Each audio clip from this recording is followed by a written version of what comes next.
everyone, it's Nina. Thanks so much for joining me today. Today I have a fun background technique to share with you featuring a fun way to add gold accents to your backgrounds to create fantastic and gorgeous results. I've got a couple of different techniques to share with you on how I created these backgrounds, so let's get started and check it out. To begin with, I've got my distress inks. These are Tim Holtz distress inks, and I'll have all the colors that I've listed here on the side of the screen so you can easily pick them out, and I'll also have them listed down in the video description and also on the Simon Says Stamp blog.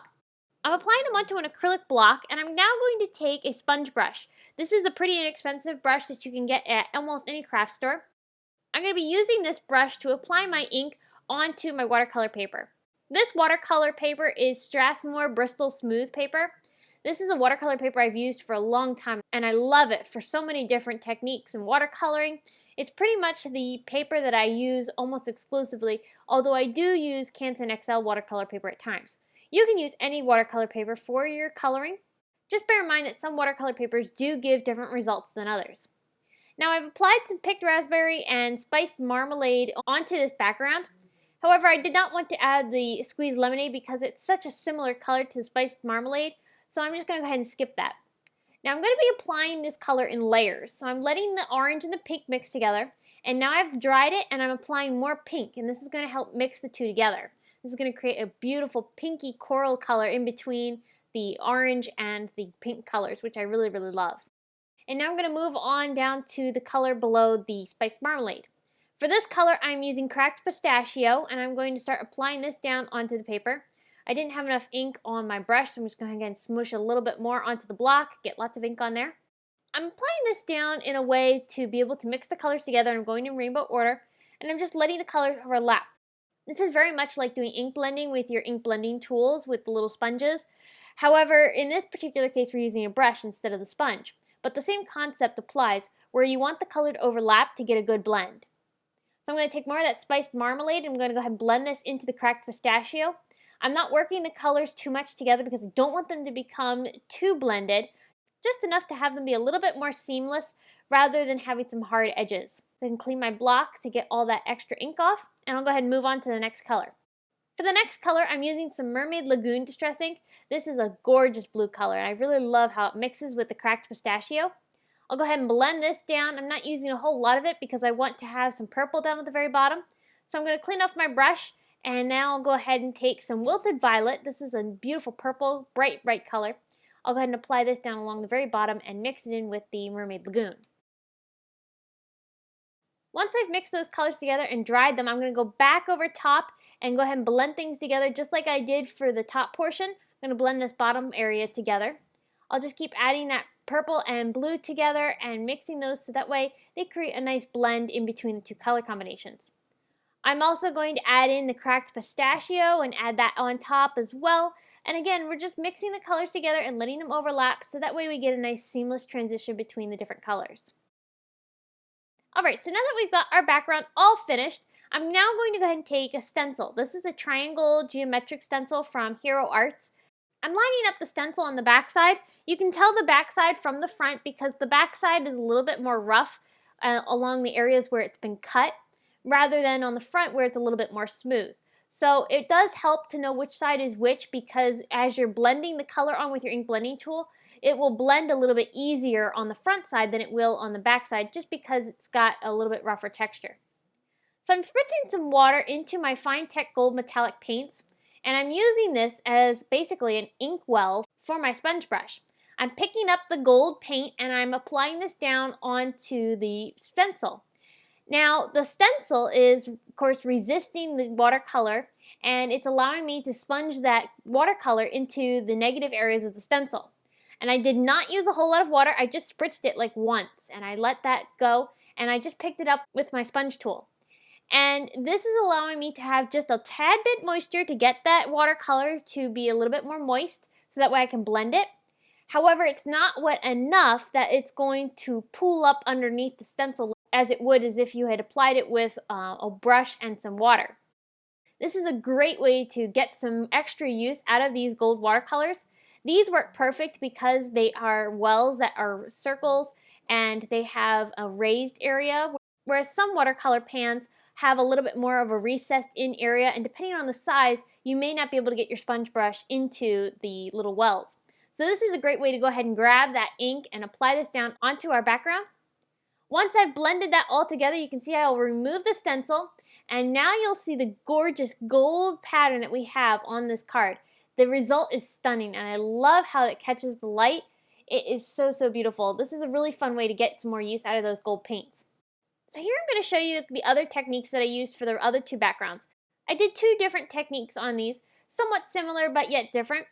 For the first one, I'm going to go ahead and create an ombre of color between pink, orange, and yellow. This is picked raspberry, and I'm going to smoosh this down onto the top portion. This is going to be the first color of our ombre. Next, I'm going to go ahead and take some spiced marmalade again. This is the same color that we used on the first card. I'll go ahead and spritz this one with water and do the same thing and allow that to blend into the picked raspberry. Go ahead and smush that as well. And I love how these colors mix together, and you can smush this around all over the place to get the color to move around to the way you like. And I love having the extra texture of the darker areas and the lighter areas when you're doing this ink smushing. It creates a really fun background. Finally, I'm going to take some squeezed lemonade and apply this down along the bottom portion. I ended up not being able to cover the very side of this panel, so I'll just go ahead and re-ink that and apply it back down onto the paper. So I let this background air dry because I wanted it to have some really nice beautiful texture from the water drying into the paper. You can see that I took my stencil and the gold watercolors and did the same exact sponging technique to create this beautiful fan background behind our sentiment. For the third card, I'm going to take some purples and pinks. This is worn lipstick, and I'm going to go ahead and apply this down onto my watercolor paper. Again, I'm using Strathmore watercolor paper for all of these cards. For this one, I'm going to pounce the worn lipstick all over the background in all sorts of random areas. This is just going to create some fun texture onto the card and really allow the colors to blend together. I'll go ahead and then take some shaded lilac and do the exact same thing, and I'll pounce this down around all the different areas of the card. And then for the third color, I'm going to take some wilted violet and again do the same ink smooshing, and I'm also allowing the color to blend into each other a lot to really allow these colors to mix and create new colors. The result is beautiful. So I heat set this, and I'm taking my distress sprayer and kind of spritzing some of the more intense areas to soften them out just a little bit. I didn't want them to be too harsh. I'll go ahead and dry that completely. And then for some extra texture, I took those same distress inks and I created a beautiful ink blended flower onto this background. The reason I did this is because I wanted to use the white gold ink for this flower pattern. And because of that, I needed to have some color underneath because the white gold wasn't going to show up quite as well. So I'm just using these distress ink colors. These are the same colors I used for the background. And I'll just go ahead and sponge this on to create a nice beautiful floral pattern. So you can see here after I remove the stencil, the great pattern that you have there. And if you didn't want to use the watercolors to add that shimmer, you could go ahead and skip that step and the pattern would look gorgeous just as it is. Now for my sentiment, I'm using the Hero Arts Luggage Tag Letters stamp set. This is a really fun stamp set that has some really great letters in it. And all of the products that I've been using so far, minus the distress inks, have been from Hero Arts. I'll go ahead and ink this up with some Simon Says Stamp pigment ink. This is some black pigment ink, and I love how rich and intense this black is. It's a really, really juicy ink pad. I'll go ahead and stamp this down along the bottom portion of my card because I want to go ahead and heat set this. I'm going to be using black embossing powder, however I wanted to make sure that any stray areas that don't get covered with the embossing powder won't show through the colored background. So I'm using the black ink to make sure that anything that doesn't get heat embossed correctly will not be showing the color underneath. Now you can see that the gold resists the stamping. That's okay. Again, we're going to be doing some heat embossing, so that's going to get covered up. And I'm not worried about how those golds are coming through on those black letters. I'm also stamping a supporting sentiment, which is from the Simon Says Stamp Uplifting Thoughts stamp set. I've applied that black embossing powder, and now I'm going to go ahead and heat set this with my heat tool. I'll just make sure I move this around quite a bit so that way the paper does not get too warped. And then for a final finishing touch, I'm taking a border die from My Favorite Things, and I'm going to die cut this border all around the edges of this card, and this is just going to help finish it off quite a bit. So I hope you've enjoyed and got some inspiration on using some Hero Art stencils in your distress inks, along with some gold watercolors to create some fantastic gold accents on your cards and to create some really fun backgrounds. If you have any questions, please leave them in the comments section below, and head on over to the Simon Says Stamp blog where you can get more information on this card, including still pictures and products used. If you enjoyed this video, please give it a thumbs up, subscribe to our YouTube channel, and you can find us on social media at Facebook, Instagram, Pinterest, YouTube, as well as our blog. Thanks so much for watching. We'll see you again soon.